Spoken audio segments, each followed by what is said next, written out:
Emmy, as an aficionado and knowing a lot of Gen Xers, what's your take on this news? Yes, I do know a lot of Gen Xers. I am not a Gen Xer. No, I'm joking. This is why I have to Botox my forehead. That's all right. To try and look younger. I'm back. Hide your kids. Lock the doors. You're listening to HR's most dangerous podcast. Chad Sowash and Joel Cheeseman are here to punch the recruiting industry right where it hurts. Complete with breaking news, brash opinion, and loads of snark. Buckle up, boys and girls. It's time for the Chad and Cheese Podcast. Oh, it feels good. Oh, yeah. From charming to alarming in seconds. Hey, boys and girls, it's the Chad and Cheese Podcast. I'm your co-host, Joel Infinite Red Card Cheeseman. And I am Emmy. I am still recovering from Wreckfest Berridugo. And on this episode of HR's Most Dangerous Podcast, porn fairies, hand jobs, and hotel fembots. Oh, yeah. I'm coming in hot. Let's do this. At Shaker Recruitment Marketing, our comprehensive services include branding, talent attraction, MarTech, and analytics, empowering you to achieve your recruitment marketing goals. We believe in doing things the right way, delivering the right message through the right activation, achieving the right conversion.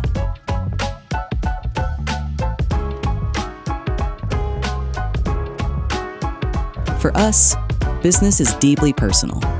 Our legacy is built on relationships. Together with our people, clients, and partners, we've been shaping the world of talent for over 70 years.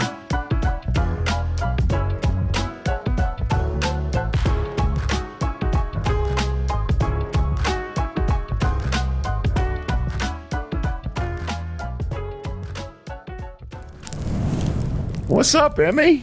Hey, where have you been? Oh, you have been gone away for so long. Oh, man. Thursday out. June out. Sorry. It's recording not on Thursday. I am so discombobulated with work. I'm going to make so many mistakes on this show because I'm so rusty and out of practice. But yeah, so a year or two ago, Chad and I agreed, like, pick a month and we'll take it off. And part of like bringing you and JT and Mo and leaving everybody, like having a team, is like we're able to take time off, do something else, clear our head, get away from things. So June was my pick because my wife does a conference every 2 years in a pretty nice location. Okay. We did Singapore a couple of years ago. We did like Quebec City a few years ago. So this year was Italy. The city was Turin, Italy, and I've never been to Italy. So I said, like, let's go. Yeah. So I said, I'm taking June off. Her conference was in June. The first 2 weeks of June, we did Rome, saw the Pope live and in the flesh. You saw the Pope? Yes. Did he get an autograph? No, it wasn't that kind of saw the Pope. But if I tell all my stories, it'll be the whole show. But the Pope was kind of unique. Yeah. We had a tour to see the Vatican Museum, and we show up and we Google ahead of time, like, oh, the Pope's Pope's going to make an appearance, which is kind of a big deal in Rome. Like when that happens, Romans know it. And so we went early to see, like, oh, maybe we'll see the Pope or maybe the Pope Mobile or something. And we end up and we just kind of go with the flow of all these people going to the Vatican. Yeah. And we're like, oh, museum, we'll get to it.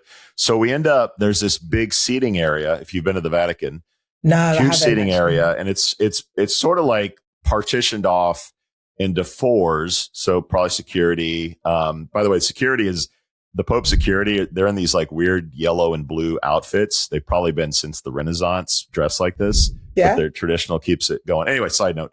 So we sat down and they have people from around the world in these different segments. So it's like, oh, let's hear it from Italy, or Italy's a bad example. Let's hear it from France, and France will come in and like they'll have little flags and they'll like pump up their hyped to see the Pope. So then the Pope finally comes out and it's the Pope Mobile. Everyone's seen this thing. It's got glass. He comes out and he's got this little just like route and he waves. If he sees a baby, they get the baby and he holds the baby, he blesses the baby, whatever. Yeah. Otherwise you're waving, people are running. It's like the Beatles in a Pope mobile. People are going nuts. And so we saw him. I got pictures. If you are connected to me on social media, I posted those. Less of a big deal to me. I'm not a Catholic. I'm not all that religious, but I appreciate the gravity of the Pope. So that was really cool. So I don't want to get too bogged down in it. So Rome, Colosseum, pizza, like great food, good town. Went to Venice from there. Venice, very cool, but very touristy and was very hot. If the tourist trap is not your thing, that might be challenging. Turin was beautiful. The mountains. It was about 1.5 million people, I think, live there. So it's a city. It's a European city, but it's not overcrowded. There's not a lot of tourism there. So you could kind of settle in there. And then we went to Milan. That was our final destination. Yeah. Milan, outside of the big church, which is very cool, and the Da Vinci stuff.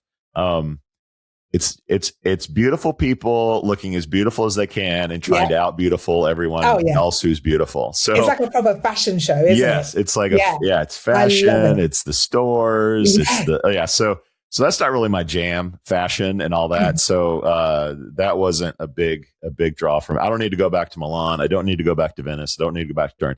I do need to go back to Rome. A lot more of Rome, I think, I could experience. So I will probably be back there. Came back home. Had a couple of weeks, had about a week rest. And then, as people know, Cole and I, my son, he's 19 now, we go to Europe for the RecFest conference, and he gets to pick a city, and we go. And this year he picked Paris. So I've been many times. He's never been.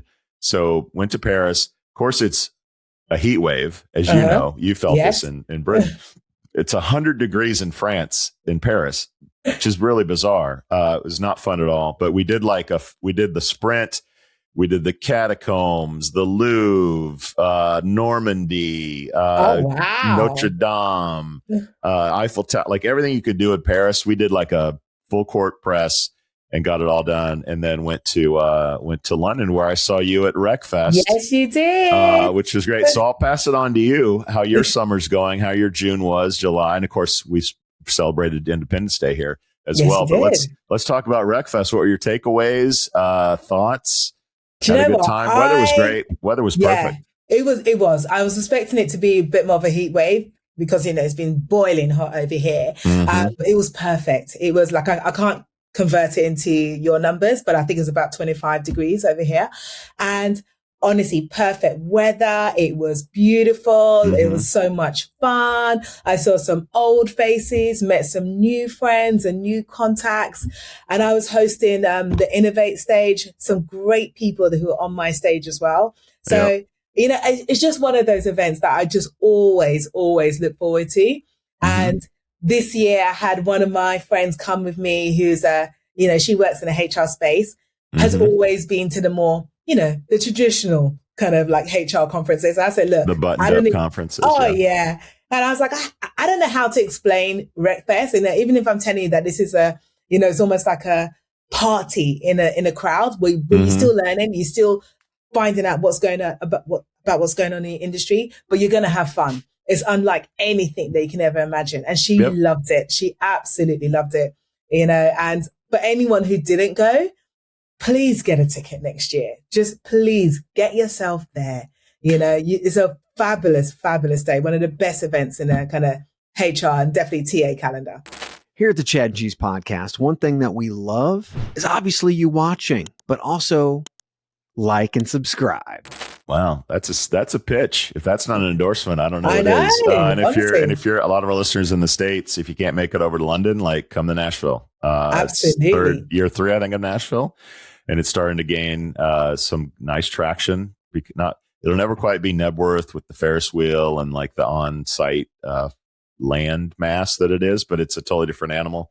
Chad and I'll be there in all of our glory. I don't think you're set to come to Nashville, are you? No, I don't really want to. So, if you want to get me there, you don't want to come to Nashville, the States, or RecFest in the US. Wow, just get me to all of those places. I'm easy. Okay. Yeah.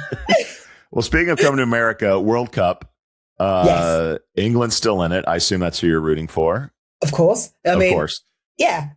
Nigeria's not in it. And I would always have to vote, support England and Nigeria because my roots are Nigeria. They didn't even qualify. So I'm all in for England, all in. Although they did scare me against Mexico. Do you really objectively think they could win it all? I'm going to say yes. Yeah, because I'm a patriot. Yeah, no. I'm gonna love the Norway game. Erling Haaland is a freak. He's a beast. He is fantastic. I don't understand how he can move that fast with how big and tall that he is. But I'm going to keep rooting for England. I'm there. I'm behind them. I'm manifesting the World Cup win. Absolutely. I'm rooting. I always root for England for whatever reason. Ancestry. I don't know. Yeah. I usually know more of the players. Yeah. France is probably the best team I've seen, if I'm 100%. Being objective. Yeah. Spain is probably close to. Messi is Messi. I mean, what I love is all the stars are bringing it. Messi, Haaland, Kane, Bellingham, Mbappe. Like they're all bringing it. Although, did you see the last Argentina game, like against Egypt? So that one, it was like, I remember that because I tuned in a little bit late because I was working, and I was like, what? Egypt's 2 goals up, and then literally I took one call for 10 minutes, came back, 2 goals. I'm like, Argentina's back. And I suppose that's the difference between playing, between a good team and a great team, like Argentina, even from behind. And in the last minute, they are still going to come out, and win. So no, I think they're doing well, but it's still all for England.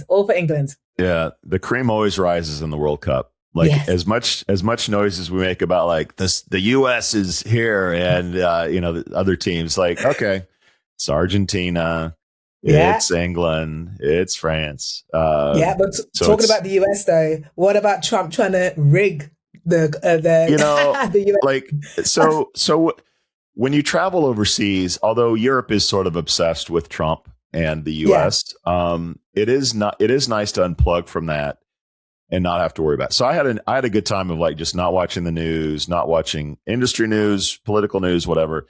And I was obviously the World Cup and what was going on is exciting. And he's just such a shithead he was sitting there like, all right, what's getting all the attention in the news right now? Like World Cup. Okay. How can I inject myself into that? Yeah. Be a dick, to steal some thunder. And it it was nice to have the politics out of it. America was having a moment. Like all the social media about America's great, Waffle House, Walmart, like Buc-ee's. Yeah. It was like, man, America's having a moment. Even to the point where people in Europe were like, we owe America an apology. Yeah. Like what we've been hearing about America is not true. Like the people are great and da-da-da-da. The Scots coming in and drinking Boston Dry. Awesome and crazy. Like Boston is not Salt Lake City. Like there's a lot of beer in Boston. So the fact that that's a total Scottish thing.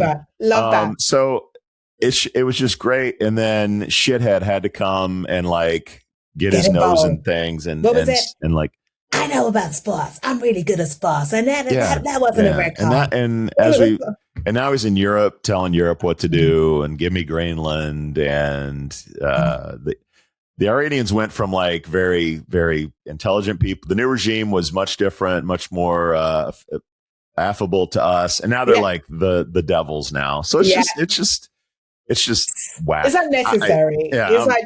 Get out of the sport. This has nothing to do with you. It's just leave it alone. Yeah. No, it was bad. At least he didn't stick his nose in the Taylor Swift wedding. At least there is something sacred. You say that. Let's see. Give it a week. Somehow he'll be involved. Give it a week. All right, let's get to shout outs, shall we? Is it time for shout outs? All right, Emmy. Shout outs are sponsored by our friends at Proven Base. If you love free bourbon, and who doesn't? Well, our friends at Proven Base are making miracles happen, but you can't win if you don't play. So visit chadcheese.com/free today for your chance to finally let your liver know who's boss. That's right. All right, Emmy, let's get to shout outs. What you got? Wow, I'm going to be cheeky. I'm going to say 2. Mm-hmm. Okay, so first one, I'm going to stay on the World Cup theme. So my first one is for Mbappe from France. So if anyone saw Instagram. For our Merrick, for some that don't know soccer, give us a little bit about Mbappe. Okay, Mbappe, amazing French player from African ethnicity. And he was playing against, the French team were playing against Paraguay. Mm-hmm. And, they were outplayed because Paraguay were dirty in that match. They were trying all kinds of tricks. It's like, what are you doing? There's like, literally, what are you doing? Like tripping people up. The ref, I don't know what match the ref was actually watching, but it definitely wasn't watching, the game in front of him. Anyway, after all of that, France won. Mbappe is the captain. One of the senators of Paraguay just wrote this really racist, like his vile kind of like post on X. And, and I went into it. I looked, because it was also posted on Instagram, and I was like, what is wrong with this person? This person is a senator for one, but, feeling, brave enough to be so openly racist. And what I loved is that Mbappe didn't sink down to her level. He just called her out and said, you're a disgrace to your country. And because of what you've done, the focus is now off how well Paraguay played in the past or how, the Paraguayan people. But now it's focused on the fact that you are a racist. You're a disgrace to your country. So I love the kind of really elegant, kind of classy way that he clapped back at her. So that is my first shout out. And in terms of the second one, I'm like I said, I'm going for England. Every opportunity that I have, I am rooting for England. Absolutely. I'm looking at Kane. I'm looking at Bellingham. I'm looking for more goals. Come on. We are going to get to the final and we are going to win. This is going to be our year. So is it coming home, Amy? Oh, yeah. What's the song? It's coming home. It's coming home. It's coming. Football's coming home. Yes. The Paraguayan senator, man, nasty. Coconut milk. Yes. I mean, like really old school racism. Yeah, shit. it's like, what the hell is this? You didn't have breast milk. You drank coconut milk as a child. It was wild. Like, come on. Yeah. Come on. But that's the world now. People are brazen. It's like, you have people with all the far right parties going, yeah, it's fine. Be racist. Yeah. That is the world that Mbappe is a great sort of figurehead for the sport. I mean, he laughed a lot of it off in that game. A lot of smiles, like you guys are gnats on my ass. Knew what they were doing. So he had a chance to get in the mud and he didn't. So I definitely appreciate that. Way to go, Mbappe. Even though you're going to lose to London or England if it comes to it. So I like England's coming. They're bringing it home. It's coming home. Not if Trump has something to do with it. All right. So we talk about my smart glasses on the show quite a bit. And it's back and forth. I haven't asked you what you think about it. I think women are less into it because of the privacy thing and the getting filmed thing. We'll get to that in a second. But I want to give a shout out to Meta. Okay. Also, Meta doesn't get a lot of love on the show, but they recently offered to give, or they're now giving 130,000 free pairs of Meta smart glasses to blind veterans. So they put out a little video about this, which I think really kind of encapsulates it very well. So let's check that out. Mm-hmm. I'm a United States Army veteran. When I lost my eyesight in Desert Storm, I also lost my independence. The moment I put on my Ray-Ban Meta glasses, I got my independence back. Hey, Meta, read this letter. Don, I wanted to personally thank you. Hey, Meta, where's the blue shirt? That's the one. Hey, Meta, where's the flag? It's just to the right of you. Meta is donating Ray-Ban Meta glasses to every blind veteran in America.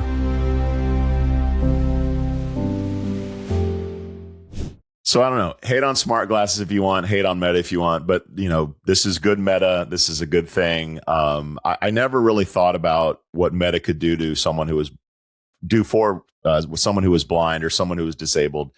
And this sort of paints in a different light. I think it's great. So shout out to Meta for me. Now you go ahead and tell me why smart glasses are so bad. I mean, I think it's a boy thing. I don't see the need to have like a computer on my face. Mm-hmm. I'm sure there's some cool things about it, but I'm not going to do that. And I don't like it just feels a bit creepy, invasion of privacy. That's just me.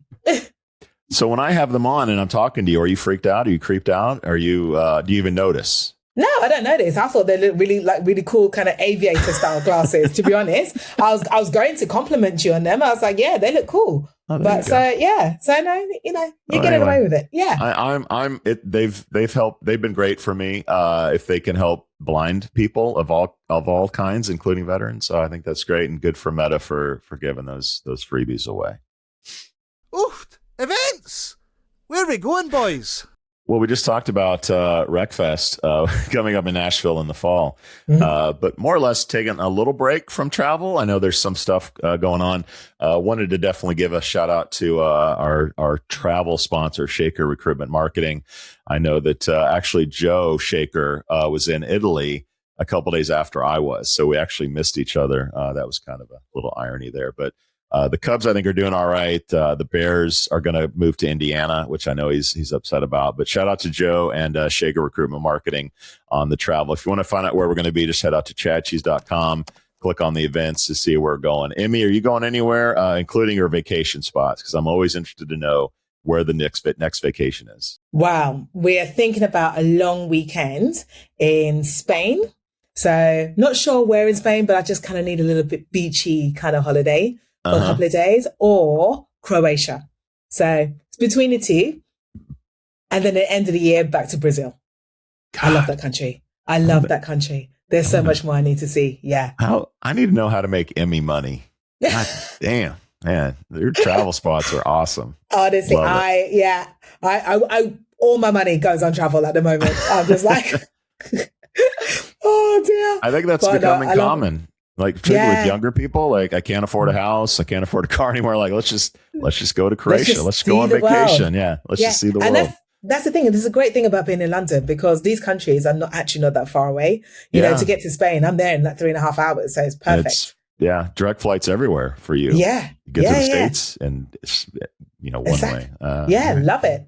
Well, cool. That's okay. Come over to the UK. Well, maybe a few people, Microsoft will have something to do because there are some layoffs to talk about this week. Microsoft laid off 4,800 people or so, roughly 2% of its workforce. ADP, which is in our space, they had reported 76 job cuts in New Jersey, which New Jersey requires you to list the layoffs that you're going to have. But Online Chatter says that the layoffs are going much deeper at ADP, so stay tuned. Here on the show, we'll be watching that to see exactly what's going on at ADP. And Culture Amp, if you're a Culture Amp user, they apparently cut 9% of their workforce, roughly 70 folks. Hopefully everyone will land on their feet from that one. Any comments about the layoffs? Feels kind of like garden variety. We need to do something. Let's lay off some people. I don't know. I know. I mean, to be honest, what can I say? It's just a common story at the moment. Like it seems to be every single week. You go on LinkedIn, you look at news, you go whatever. Another company is making cuts. And it's just so hard because I just think there's so many good people out there looking for a job, but now it's taking even longer because you're competing with so many more people. And that's why I feel sorry for people going through it. I think there's more organizations can do to support people, going through redundancies. Because what I'm tending to see is like, okay, I understand people have to make business decisions and we hope that organizations are not doing it for personal reasons, but the support, the after support, and like, how do I just helping people? How do you get a new job? How do you upskill yourselves? How can you put together a CV? What are good job hunting tips? I just don't see that. After support. That's why we bring the Europeans on the show. A little empathy, a little kindness. That's right. Yes. I'm like, what are you doing, organizations? Help people. Well, these are tough times. If you like tough times, this is your lucky day because this show has a lot of tough times. But let's get into the topic, shall we? Topics! All right, real quick, Emmy. This segment is powered by our friends at Aspen Tech Labs. If you love free beer, we'll get ready to turn into a sloppy summertime life of the party. But you can't win if you don't play, Emmy. So visit chadcheese.com free today for your chance to replace that shit beer in your mom's fridge with some good stuff, everybody. Because nobody likes the bad beer. That's right. All right, let's get into the news, Emmy. Acquisitions. Okay. Search firm Korn Ferry has agreed to acquire RPO services provider Alex Mann Solutions, or what the kids like to call AMS, for approximately 1.1 billion USD in a mix of cash and stock. But wait, there's more acquisition goodness, Emmy. Handshake has acquired learning platform Uplimit, hoping to bolster Handshake's skill offerings for early career professionals. Financial details of the transaction were not disclosed. It's a tale of two acquisitions, Emmy. Give us your take. It is a tale of two acquisitions. So if I talk about Korn Ferry, these are two names that I haven't interacted that much with them personally, but these are two massive, massive organizations with huge kind of brand presence. So I think, bringing together Korn Ferry's kind of executive search consultancy experience with Alexander Mann, which he obviously specializes in recruitment process outsourcing or RPOs, early careers, campus recruiting. I actually think that's a really good acquisition. And I'll tell you the reason why. It's because if you look at what Korn Ferry primarily specializes in, which I said is executive search and consulting, that is a pretty volatile market at the moment. It could be lucrative when things are going well, but it's uneven. The revenue stream, you can't always guarantee it. So especially when you like in this kind of economy. So if you're bringing into Alexander Mann solutions into your portfolio, that is stabilizing the revenue stream. This is more guaranteed revenue coming into the organization. It's, they're already coming with contracts underneath their belts, recurring contracts. So I think together is a great solution. And what it does, it means that as an organization, whatever they're going to call themselves, because I don't know if AMS are going to keep their brand name in the future, but they can go now and pitch themselves as an organization that can cover everything from ground level, from careers, all the way up to executive search, and it can actually consult for the business. So you're getting an all-in-one solution. So I think that's a really good acquisition, to be honest. You're into it. You like it? Yeah, 100%. And then we talked about Handshake take. Handshake again, like Uplimit. To be honest, I don't know too much about them as well, but I know Handshake. So I know that they're great for university recruiting. So I went away, did a little bit more research. Okay, what is Uplimit? And they are apparently an AI native learning platform. And I think in this day and market, bringing those two people together is quite good, because if you're thinking about AI, okay, take someone like me. I'm trying to learn AI. I'm all for it. I'm implementing AI tools and trying to is integrated in everything that I do personally and in the workplace. Yep. However, AI is accelerating so quickly. So that having an AI native platform with Handshake, educating the early careers, the generation, I think is fantastic. And what they're doing is also partnering with educational institutions. So they're making sure that their curriculum is always up to date. Yep. I think that's going to be a great pipeline for the future. But what I liked about them even more, because there's so many courses out there and they're like a theoretical, watch this video. Yep. I'm not being funny. Just watching the video doesn't really help you. You need to get your hands dirty. You need to start playing around with building agents. That is what Uplimit does. They give you real hands-on project experience, which is what recruiters are actually looking for, hiring managers are actually looking for. Don't just wave your certification and say, yes, I know how to build an agent. No, show me the work that you've done. Okay. Verify your skills. So two great acquisitions, I think. You're a fan. I love it. All right. So the Korn Ferry, and we don't talk about executive search much on this show, but just being in the industry, you kind of know Korn Ferry and Alexander Mann Solutions. So this really is a 1 + 1 = 3 situation in my opinion. This is not like a clearance rack acquisition. This is not desperation. This is not. This makes sense. This is the round hole in the round peg. I think that when you look at the world is just becoming, and it's a mystery as to like the layoffs. Are the layoffs AI driven? Are the layoffs stock driven? Are the layoffs, whatever the reason is, companies seem to be sort of washing away, giving it a reason to like wash things away and like, let's build it back up differently. Whether that's executives in hand with AI, if that's AI in some portions of the business, maybe it's all people in some of the portions.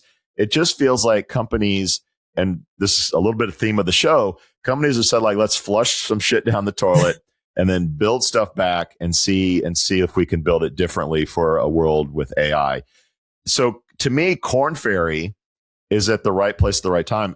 People are going to need executives. People are going to need people that know shit, and they've flushed a lot of them out, and maybe they need different executives. But Korn Ferry to me is right on the precipice of something big in the rebuilding of organizations.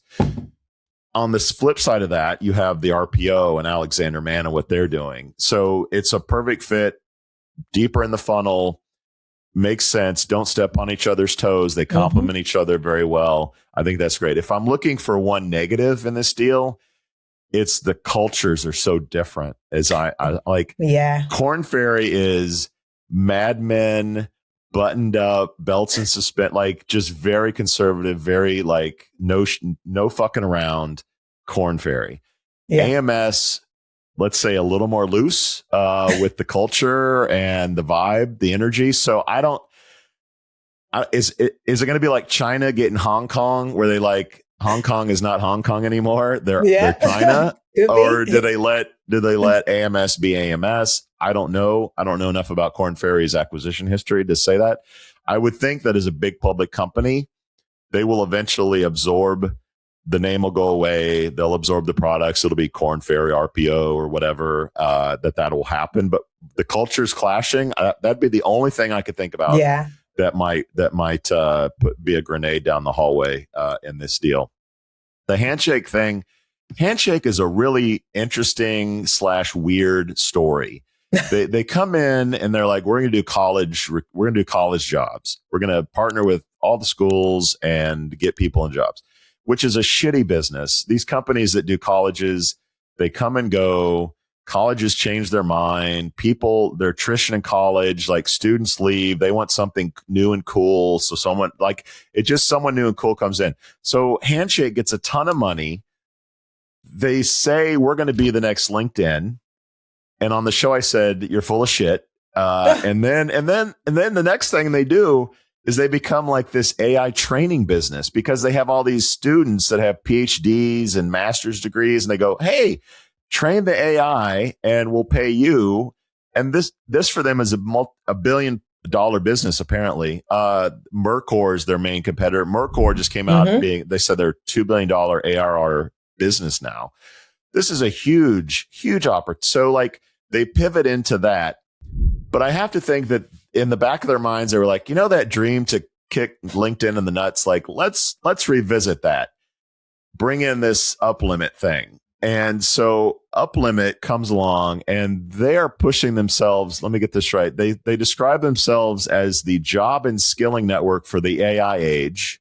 Okay. Whereas LinkedIn held that crown in the digital age. I don't know what the hell that means. Digital age, sounds AI age. I thought it was all digital. I don't know. Terminator's coming. So if they sold this bill of goods to Handshake that, hey, we have something that's LinkedIn-ish, but LinkedIn doesn't do it, and we can like leapfrog LinkedIn with this new stuff. Like, hey, we got an EV, they got a gas guzzler. Maybe this thing can work. The terms were not disclosed. I don't know how much they paid for this. Maybe it was like pocket change. No, I couldn't find anything. Look, I think their LLM training business, that thing is just a menace. It's huge. They're getting more and more competition. That I think is going to be a 3 to 5 year opportunity, but then they're probably going to have to figure out what they're going to be after that. Maybe the next LinkedIn is it. I am skeptical. Maybe. I'm skeptical. Yeah. I believe in brands. I believe in strong brands. I believe in unseating brands is really, really hard. They have to do something very, very different. I think look, I have 15,000 followers / connections on LinkedIn. I'm not leaving. There's no way. And don't tell me that you on LinkedIn would leave LinkedIn. No, but I'm not asking to leave LinkedIn. You can have both platforms. I have Instagram and I have TikTok. I use both. Yeah, it's fine. Yeah, I'm too old and grumpy to like start a whole new LinkedIn thing. Oh, so come on. We're about the same age. It's fine. And we've had this whole thing like we're LinkedIn for the kids. We're LinkedIn for people who don't have LinkedIn. And none of it works. So if Handshake has the secret recipe, God bless you. But, I don't know if I'm falling for the banana in the tailpipe, Emmy. I don't think you're not going to fall for the banana. Well, in the Handshake, tailpipe. if you're listening, I'm rooting for you. Come on, prove Joe wrong, please. All right, and Emmy can be found at 1-800. No, I'm just kidding. All right. Let's go to our next story here, Emmy. Talking about AI, Ford, that's as in the car. Speaking of gas closers, rehired 350 veteran engineers after AI and automated systems failed to meet quality standards. The quote greybeard engineers are training younger staff and reprogramming AI tools, leading to reduced warranty and recall costs. But wait, there's more. Emmy, Mark Zuckerberg has told employees the company has made mistakes in the AI transformation of its workforce, specifically a miscalculation of how quickly AI agents would improve and scale in the business. AI's having a moment of growing pains, or is this something bigger in the works, Emmy? I think this is people who are, what do you say in the US? Drinking the Kool-Aid a little bit too much. Is that right? Have I used it in the right way? Too much faith in AI? And all right. Yeah, I mean, AI is new. We're learning about AI, but all of a sudden everyone's been thinking, or they're believing too much AI can replace human workers. That's not what AI should be for. Organizations need to take a more conservative approach to AI and not assume that it's there to replace people. Because these organizations that, Ford is not the only one who realized their fuck up and go, oh, it's actually not replacing the institutional knowledge that their employees have. They need to take a more conservative approach and think as AI as a co-pilot. Yeah. See how it works first. See how it actually produces, where it produces efficiencies. And then you're not going to make the mistakes that, that Ford made and having to revert back and basically swallow their pride, pick up the phone and rehire the people that they actually let go. How shit does that look to the market? It looks like they haven't thought things through. They don't have a proper strategy. Yeah. So yeah, I think it's a stupid mistake to make, but unfortunately a lot of companies are making that mistake. Yeah. I'm going to save so much money. This is going to look great for the shareholders if I can reduce the headcount and still increase revenue. People need to be a little bit more wiser. So that's my thoughts when it comes to Ford. And when it comes to Meta, well, Meta, Mark Zuckerberg, move fast and break things. Yeah. I mean, look at him. He puts so much he's trying to compete so hard with the Anthropics of the world and, open AIs. And it's like, we're going to compete. We're going to be a major player. It's like, Meta, you're a bit of a dinosaur right now. And they're making mistake upon mistake upon mistake. And again, he's made another real public mistake in this area. AI isn't working out the way he imagined. It's not bringing the efficiencies that he imagined. The agentic AI is not moving as fast as, that he expected. Yeah. And he thought that all of this was a good reason for him to get rid of a whole bunch of people whoever was left, deploy them into more AI departments. Again, the decisions he's making doesn't sound like they're properly thought through. And what's that doing is damaging his brand, is damaging trust with the market, because it looks like he doesn't know what he's doing and having to admit publicly that he's done wrong, Which is weird because we have some hidden camera footage of Mark Zuckerberg in his bathroom. Check it out. I'm the best there is, plain and simple. I mean, I wake up in the morning, I piss excellent. So, it's funny you say market and embarrassed, because I think the market is why companies do stupid shit in some cases, because there was we're still in it. There was a 2-3 year period where if you weren't laying off people because of AI and efficiencies, something must be wrong, and the market penalized you for it. So companies were almost incentivized to say layoffs, AI, efficiency, cost savings. And from Ford to Meta to really almost everybody, every public company was talking about layoffs and blaming it on AI and that we need this. So it's no surprise. So if you didn't do that, in contrast, you got killed.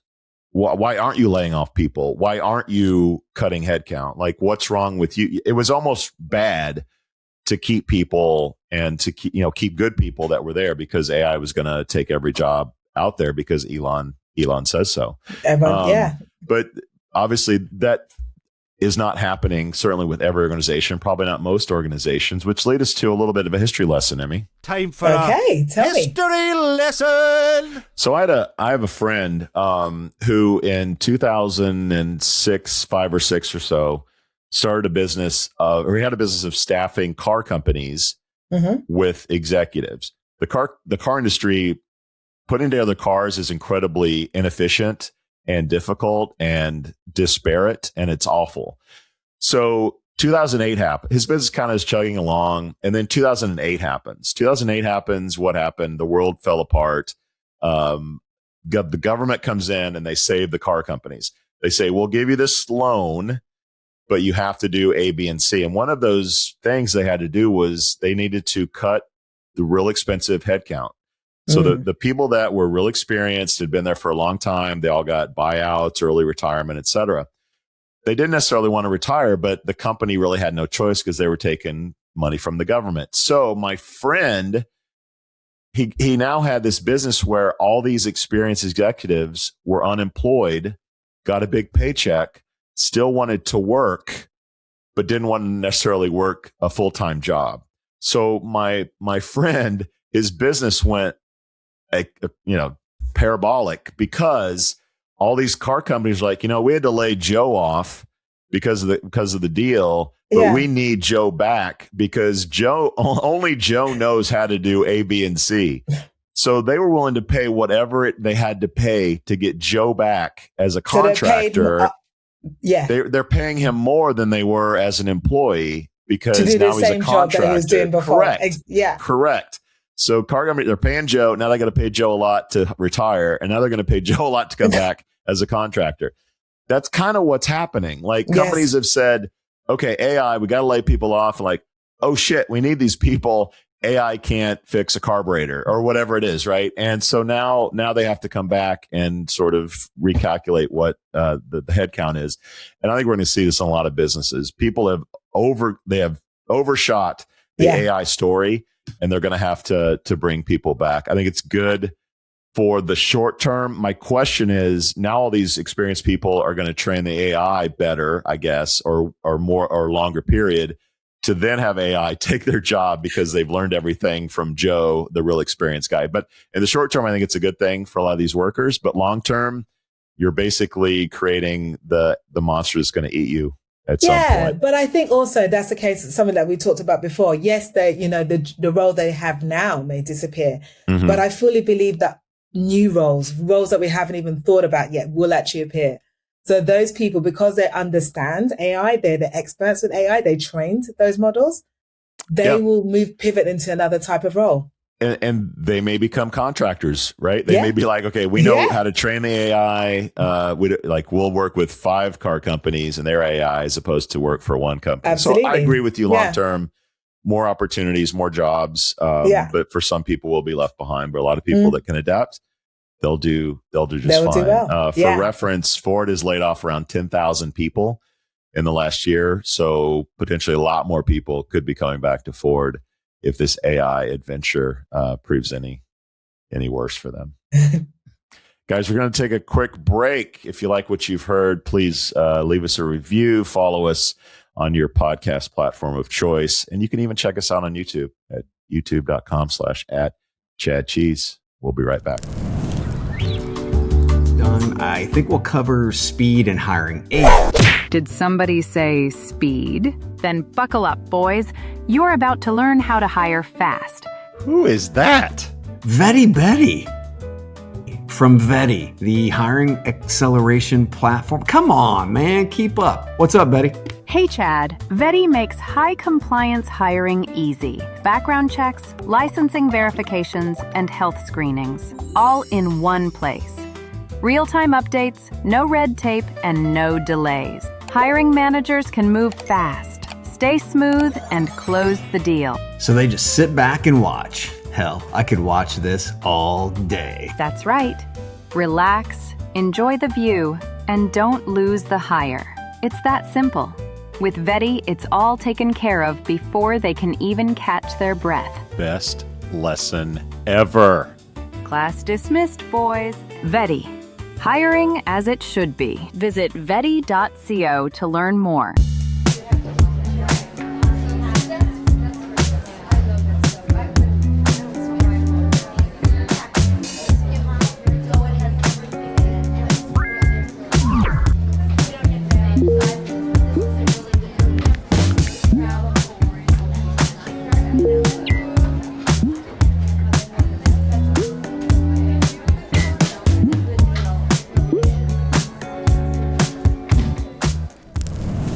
All right, Amy, let's talk a little Gen X. Maybe Ford has taught us there's hope for an older worker, because this story has no ray of sunshine, unfortunately. According to a Wall Street Journal analysis of Boston College's retirement study, that sounds like a real fun time, doesn't it? Retirement study. Among Gen X Americans aged 40 to 65, 14% were laid off at least once in the past decade. And of those affected, nearly a quarter, predominantly Gen Xers in senior roles, have remained unemployed since, while 11% of those who found new work had to accept pay cuts. Emmy, as an aficionado and knowing a lot of Gen Xers, what's your take on this news? Yes, I do know a lot of Gen Xers. I am not a Gen Xer. No, I'm joking. This is why I have to Botox my forehead. That's all right. To try and look younger. No, do you know what this is? Again, terrible, doom and gloom. This is what you said at the beginning. Why is this happening? And I think it's, again, we've talked about this topic before. It's ageism. People, as much as, we may talk about, or organizations may talk about, the negatives of ageism, and that obviously we need to value people of all ages. People still have those lazy, outdated stereotypes. People still would think that, someone who's older won't be able to adapt fast enough. Or someone who's nearing, maybe they're in their 60s. This is just a placeholder job for them. Why are they going for this job? They're nearing retirement. They're not going to be here in a couple of years' time. They're making all these kind of lazy assumptions about people. And unfortunately, that is affecting Gen Xers. It is forcing people to do what I do and lie about their age or omit their age from their CVs. The resume Botox. We've talked about that. The resume Botox. Absolutely. So it is a shame that this is still happening. Will it continue to happen? Unfortunately, yes, I do think it will continue to happen.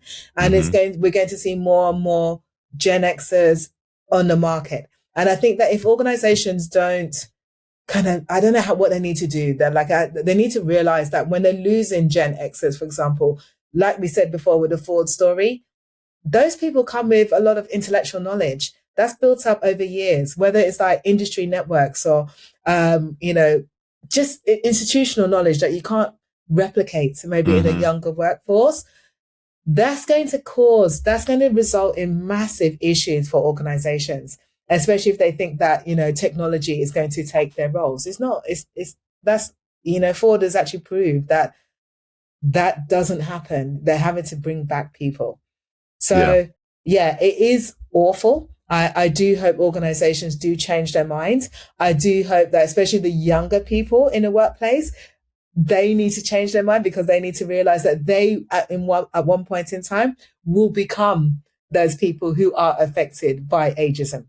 Yeah. So how we resolve that, to be honest, I don't know, but they need to stop with things like this stealth tactics, these voluntary retirement programs, to try and get people out the door. They need to stop all that kind of business. Yeah. Well, Emmy, I have waxed poetic many times on this show about the young people and how they need to get their shit together with the economy and the job marketplace as it is. So I'm going to have a get off my lawn moment for my own generation. You ready? Get off my lawn, you no good punk kids. All right. So Gen X has gotten screwed its whole life. Okay.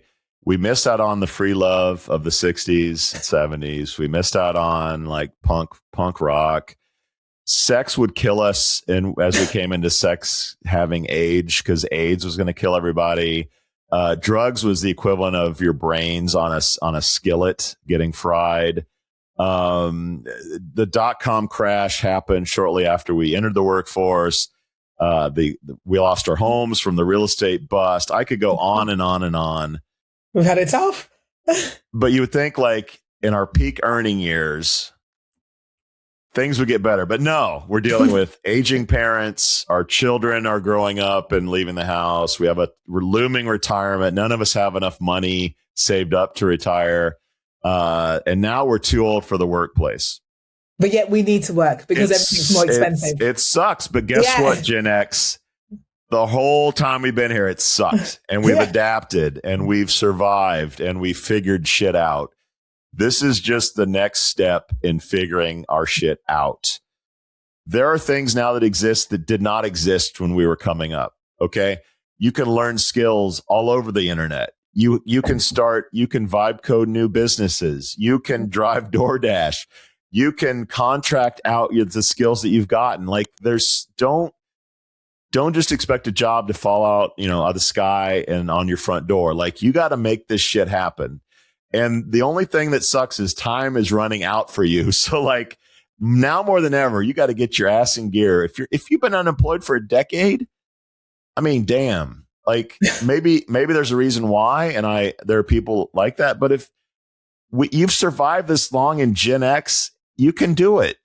You can do it, man. You can survive the next 10, 20 years until, whatever happens. The next thing that happens, we'll figure it out. But like, whenever I see people like, oh, it's the job and I can't get it and I got to get less than the world is amazing. You can figure it out. And Gen X, you say that though. You can do that. But some people need help. You're saying that, figure it out. Where? How? Where's the help? Who's doing that? Who's doing the things like the internet, Emmy? But you can't just say that. Sometimes you need to how are you going to combat ageism? It's like, sorry, I read on the internet that you shouldn't discriminate against older workers, but you're still coming up against organizations who are thinking that way. So an individual can't always do that themselves when the system is against them. So I don't think it's just a case of helping. The world is a hard place, Emmy. It is a hard place, but I think sometimes we recognize it's a hard place and help people. I get it. And you're sitting there like, you're a white male, like life has worked out for you, right? Yeah. I wasn't going to say it, but So who am I to be like, I'm pull yourself up by the bootstraps? Yeah, I get it. But what do you? I mean, like, you got to. If you're going to blame somebody, that's fine, but it doesn't. To me, it doesn't help. No, you gotta look in the mirror, kick your look, a kick in the ass is still a step forward. So if my verbal kick in the ass is a step forward for somebody, like I get it. There are people that mentally or physically or have things that it's just not going to happen. So I'm not talking about those people. And look, this isn't like a huge number. This is like 10 to 15% of the people out there. So the good news is most of us are fighting the good fight. They are getting up, getting their ass out of bed and going forward. The people that aren't, if you have reasons outside of just get off your ass, okay. But for those that aren't, like the world is an amazing place. The opportunities are amazing. You can do this. This is an inspirational message, Emmy. I'm not. I mean, you're saying it's inspirational, but I'm thinking about how many times I go on LinkedIn and I see people going, I'm just about to lose my home. I've depleted all my savings. I've applied to so many jobs. And I look at those people and yes, if it was me, maybe I would just get up and I'll go work in McDonald's, or I'll be a cleaner. I'll do anything to kind of bring in money. But sometimes people just don't know where to go and get help. They don't know. And I think things there needs to be some way that we can actually better support people who are unemployed. It is a tough world out there. And I'm younger than you, so I never went through all the kind of, the shit that you mentioned. So much younger than me, yes. yeah, so much younger. But, I was there when the financial crisis happened and I was like, oh, crap. This is hard. How are we going to pay bills? But I do agree. And one of the topics coming up, I do agree, like the landscape is different now. I do agree, like adapting is different now.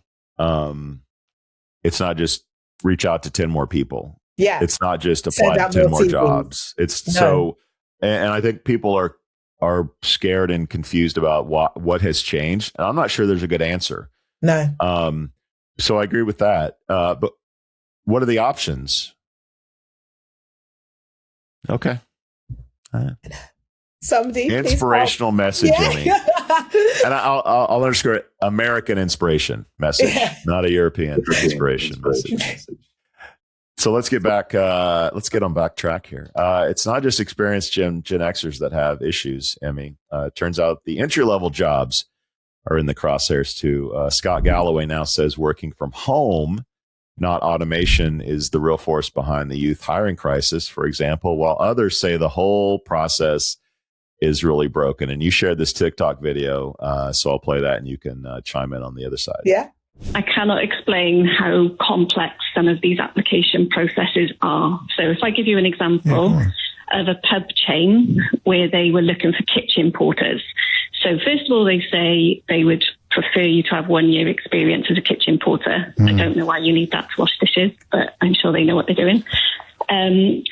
From there, it was, if you got through the first round, you then had to send in a 2-minute video of yourself talking about why you thought you'd be good for the job. Washing dishes? Washing dishes. I have sat with him and we have worked through hundreds of applications. And to no avail, all to no avail. The idea that you can just pop out and get a job, walk down the high street, the amount of people that have said to me, well, can't you just walk your CV around the shops? It's like, no, it doesn't work like that anymore. Go, Emmy. This is your moment. Wow. This is your shit's hard out there. Let's hear it. Okay. So remember, I literally just said people don't know what to do. Yeah. Mm-hmm. That video came out in the last couple of days. People are telling her, can't you just go out and take your CV out to businesses? That's not how you get a job now. You don't just walk down the road and go, hey, here's my CV. Here's my CV. For the majority of jobs, that's not how it works. You're applying online, but yet that's the advice that she's been given. So that's an example where people need better job hunting advice, because otherwise they're just going to get stuck in a hole and wonder, I'm doing everything that I'm supposed to do. And it's like, actually, you're not. You're not doing what it takes to actually get a job in 2026. And this whole fact of, it's like a video of myself, how good I am, and why I deserve washing dishes job. Yeah. That's ridiculous. It's like, why are you putting barriers in place? So what's interesting to me is so to say like that's not how you do it, for whatever reason, companies have decided that, okay, job seeker, we're going to flip the script on you. We're going to do all automated AI, whatever. The machines are here. You guys need to figure this shit out. And a dishwasher does not need to submit an application into an ATS and like go through that process. Like, we have taken out the nuance of hiring. We have taken out the humanity on one end of that spectrum, partly because the job seeker side is a lot of automation too. So you have automation on a lot of the job seeker side, but then you have real people that are being like just totally drowned by automated applicants. And then companies are forced to say, well, we need to have bots to fight the bots. And people like this woman, I think, are getting just sucked into the undertow, not knowing what the hell's going on, not knowing about application automation and like bots applying to jobs that don't qualify, and is in this predicament. And I don't know if there are humans on the end of the company to say, hey guys, we have real people getting like trapped into the abyss that we're not talking to. So to me, it's like the enterprise is giving up on people on the pre-screening, on the funnel. Job seekers are flooding the funnel and people are getting screwed like this woman. There's no reason. You say like it's not how you get jobs anymore, but like, can she go to an employer and walk in the door anymore and say, hey, I want a dishwasher job? My guess is they go, oh, you got to go to whatever.com/jobs and apply. And she goes, okay. And then it's like, and then she's lost. Yeah. Because the company said, don't talk to people, send them into the ATS or send them into whatever. And it's just broken. Along with the video about, how good I am washing dishes. I guess do a TikTok. I don't know. Like, I get that. And that's not her fault. No. It's the system's fault. But we as part of the system need to figure this shit out. Like I had someone in the industry, I won't name names, but they are a published keynote speaker level employer brand person, decades in the industry, very well known. On the face of it, you would say, if they got laid off today, in a week or two, they could make a few calls and be employed. That's not the case. And this is someone who, like I said, years of experience, published, like cream of the crop on its face. They've told me that they've applied to over 100 opportunities and gotten 2 interviews. Ooh. She's not a dishwasher. She's not like an entry-level hourly frontline person. If that's happening on both ends of that spectrum, we got a problem. Yeah. And they know the industry and doesn't have good answers. Yeah. You know, they come to me like, do you have an answer? Like, I don't have a great answer. I don't know. I don't know why it is the way that it is. Are there no more people to make a nuanced decision as to like, oh crap, we have an A player who's on the market. Let's go. Yeah. It'd be like dating if you picked your dates totally by automation. Like, I don't care to see them. I don't care to look at what they've done. Like, just let the bots figure it out. And then some dude shows up at your door that was nothing what you expected. But it's like we've totally taken the human out of this, and it's just mind-boggling because no one is winning. Companies aren't hiring this qualified person, and that qualified person is like, what the hell's wrong with the system? Yeah. But yet organizations will say, oh, we care about the candidate experience. Do you though? And what are you doing? Are you doing enough? It's like you're not. You focus on efficiency. They care about saving money, shareholder value. Yeah. And I also think there's a lot of like do more with less, and then you're impacting job seekers in this case. Yeah. So I agree that there's some real stupid shit going on. You still have to adapt though. Until that shit's fixed.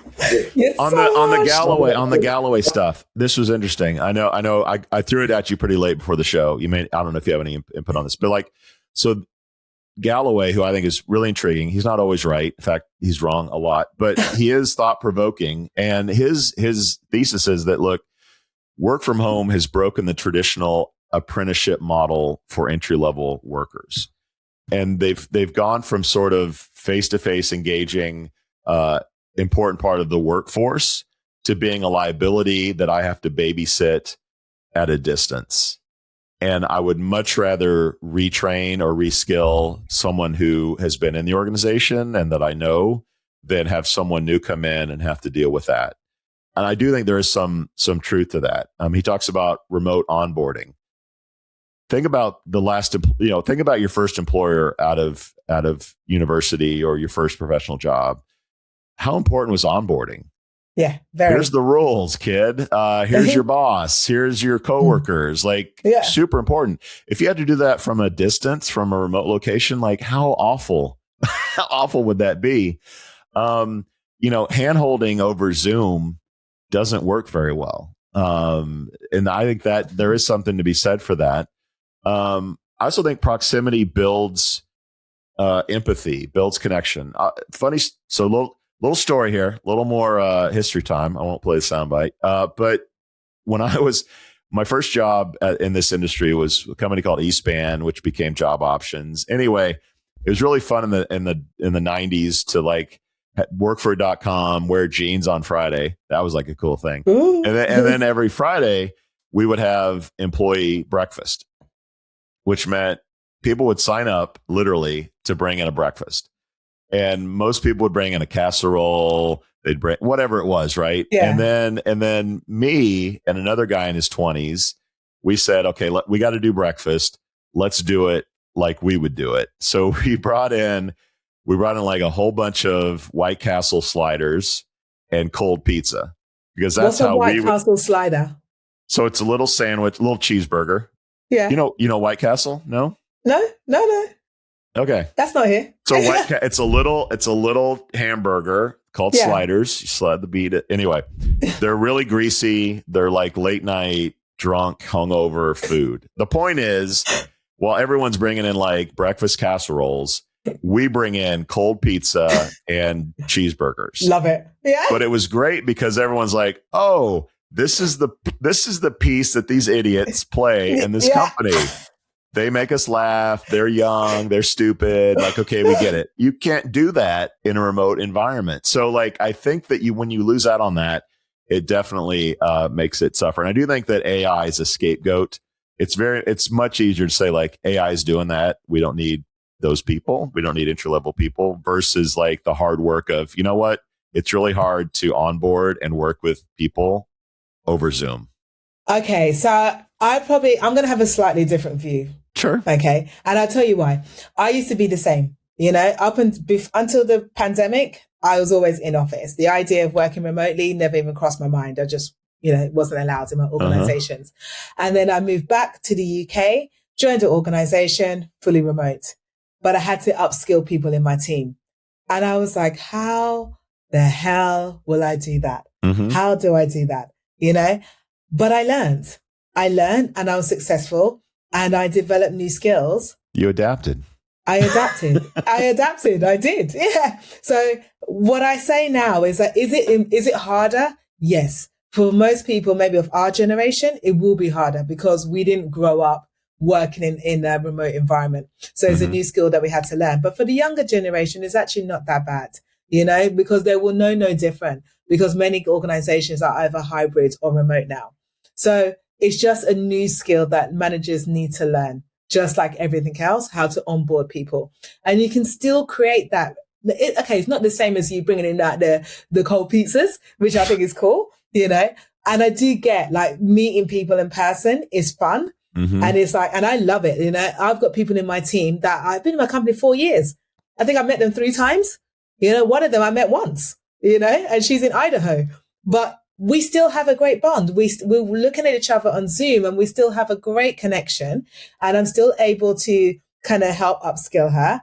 We're still able to forge a strong relationship within the team. Yes, it's harder, but it's a new skill, like any other skill that you need to develop. So I don't think it's and these are young people you're mentoring. Yeah, they're younger than me. Yeah, so these are people in my team. All my team are younger than me. We're talking out of school. Yeah, no, they're not out of school. Level. No, but these are not entry level ones in my team. But in the previous organizations, I have been entry level. Okay. We hired people on an apprenticeship scheme and had to learn how to upskill them remotely. And it worked. Yeah, it worked. So I think it's just get a your lazy shit together organization. Absolutely. And you can do it. Yeah. Provide the training, teach what scares people me how about to young do people, and I have 2 teenagers, the it's different. Like, is it? They would rather text me from the same room than speak to me. Yeah. So how that's going to translate in their professional lives, I don't know. But good luck to them. Guys, we are going to take a break. We'll be right back. If you haven't left us a review, please do so. We want to hear from you. And until then, we'll be right back to talk about robots in the hotel. Hello, I'm Omar, founder and CEO of JobPixel. I'm going to talk about 2 things. Number 1 is JobPixel. We do short form video content. So if you're a recruitment marketing or employer branding leader, you have to do video content, collect content from your employees. You're going to be able to show impact that you've never seen before. Number 2, I would love to talk about People Brand Collective. People Brand Collective is a new organization that just got started by some of the best minds in our industry. And it brings all recruitment marketing and employer branding leaders together in one place to have a conversation about the impact of their work. I promise you, it's something you do not want to miss. So after this video, you'll see a QR code. Scan that QR code with your phone, go to their website and sign up for a membership. You will not regret it. They have amazing people talking about the best topics you'll absolutely love. Thank you, and I can't wait to see you there.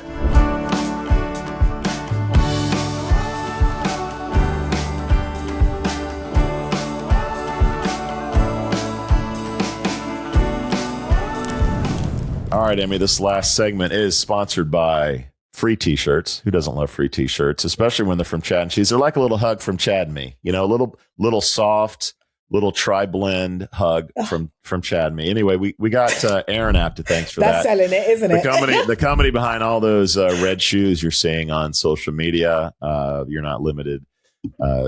to hearing Chad and Cheese. You can wear us as well. Just head to chadcheese.com/free to get your hug virtually in the form of a t-shirt from Chad and Cheese. Now let's get to robot hotels. You know what, Emmy? Who needs humans anyway? You know, a Chinese startup plans to build the world's first fully robot operated hotel by 2027. The hotel will feature robots for everything from check-in, room service, cleaning, luggage handling, and guest support. No word yet of fembots roaming the halls for lonely business travelers, but it'll come. It's coming. Emmy, are you ready to check into the robot hotel, or is this one a non-starter for you? Oh, okay. So kind of get it. I think there'll be a market for it. Maybe those hotels will be cheaper because they're not having to pay for human staff. So, you know, instead of going into, maybe that's what the 3-star hotels are going to be for the future. I don't like it though, you know, because sometimes when I go on holiday, I want the full human service. Yep. I want to know that if I'm hungry, I can call downstairs for room service. I want to know that if something goes wrong, that I've got an empathetic employee at the end of the line who can sort out shit. And the robot can do many things, you know. It can check in, maybe it can check me in, like, you know, some people are doing now. Maybe it can take my luggage to my particular room. Maybe it can look after the cleaning side of things. But when I think of a hotel, many hotels is like a luxury for me. It's somewhere which is part of my holiday. Not all, you know, obviously if I'm on a work trip, then maybe it's not that. But 9 times out of 10, I want a human touch. Yeah. So is there a place for this? Yes, I think there is a place for this. I think it will bring down prices. But I still think I suppose the premium hotels are going to be the ones that have humans in conjunction with robots. Okay. Robots? You think a robot can replace me? So for the record, Emmy only stays at 5-star hotels and luxurious locations. So it makes sense. It makes sense that she would want that. She has not stayed at the Holiday Inn in Stevenage, preparing for Nebworth. And Wreckfest, because if she had stayed there, she would be way into robots doing the entire process. Isn't Airbnb mostly automated? I mean, like you have an app, you talk virtually, get the code. I think we're being trained for this anyway. I'm all for it. I agree with you. There are going to be 2 tiers, right? This is the K-shaped economy. If you're staying at the La Quinta Inn, the Motel 6, the Holiday Inn at Stevenage, you're going to be fine with automation. You're going to be fine with like kiosk, take my money, give me my key, get the hell out of my way. In and out. You know, room service, I guess. If you could probably have an app like call service or press a button and some service will come to you. So I think that on that tier, the people hate working there anyway. Like, just give me. I feel kind of embarrassed. I'm there anyway. No one likes. Just give me my key and let me get on with my miserable life. If you're at a Four Seasons like Emmy, if you're at, if you're at the Ritz-Carlton like Emmy, no, robots aren't going to cut it. You need that. You need that white glove service. You need that. Oh, hi, Emmy. Welcome back. Yes. Glad to see you again. You're going to want that nice housekeeping with that robe that's nice and warm because they just washed it, you know? Exactly. Yeah, like that. Yeah, the chef service on the room service meal. The folded towels in a swan shape on the bed. I want that. Yeah, you know? Yeah. So I think this is going to be a thing. Like just like McDonald's, it's a kiosk. The cheap hotel, it's going to be a kiosk. Going to shoot a ticket at you and say like, "Here's your checkout. Make sure you leave it behind." Absolutely, the market's there. Just the robots are coming. Shall we play a game? And because I'm back, Emmy, the dad jokes are back. I missed this. That's right. You know you missed it. You know you love it. All right, here we go. Why did the robot go on a diet? Why did the robot go on a diet? It had too many bites. Oh, no. Oh, God, no. That's rubbish. All right, maybe you like this one. How do robots eat salsa, Emmy? How do robots eat salsa? No idea. With microchips. Microchips. Salsa? I Okay, Joel, your dad jokes used to be so funny. What's happening? I was gone for a month. I need to warm up a little bit. I'll get better next week. Okay. Yes, I will please. adapt to this situation, Emmy. Yes, and I will please. get better and embrace the opportunity. We out. We out. Woo! Thank you for listening to, what's it called? A podcast. The Chad. The Cheese. Brilliant. They talk about recruiting. They talk about technology. But most of all, they talk about nothing. Just a lot of shout-outs of people you don't even know. And yet you're listening. It's incredible.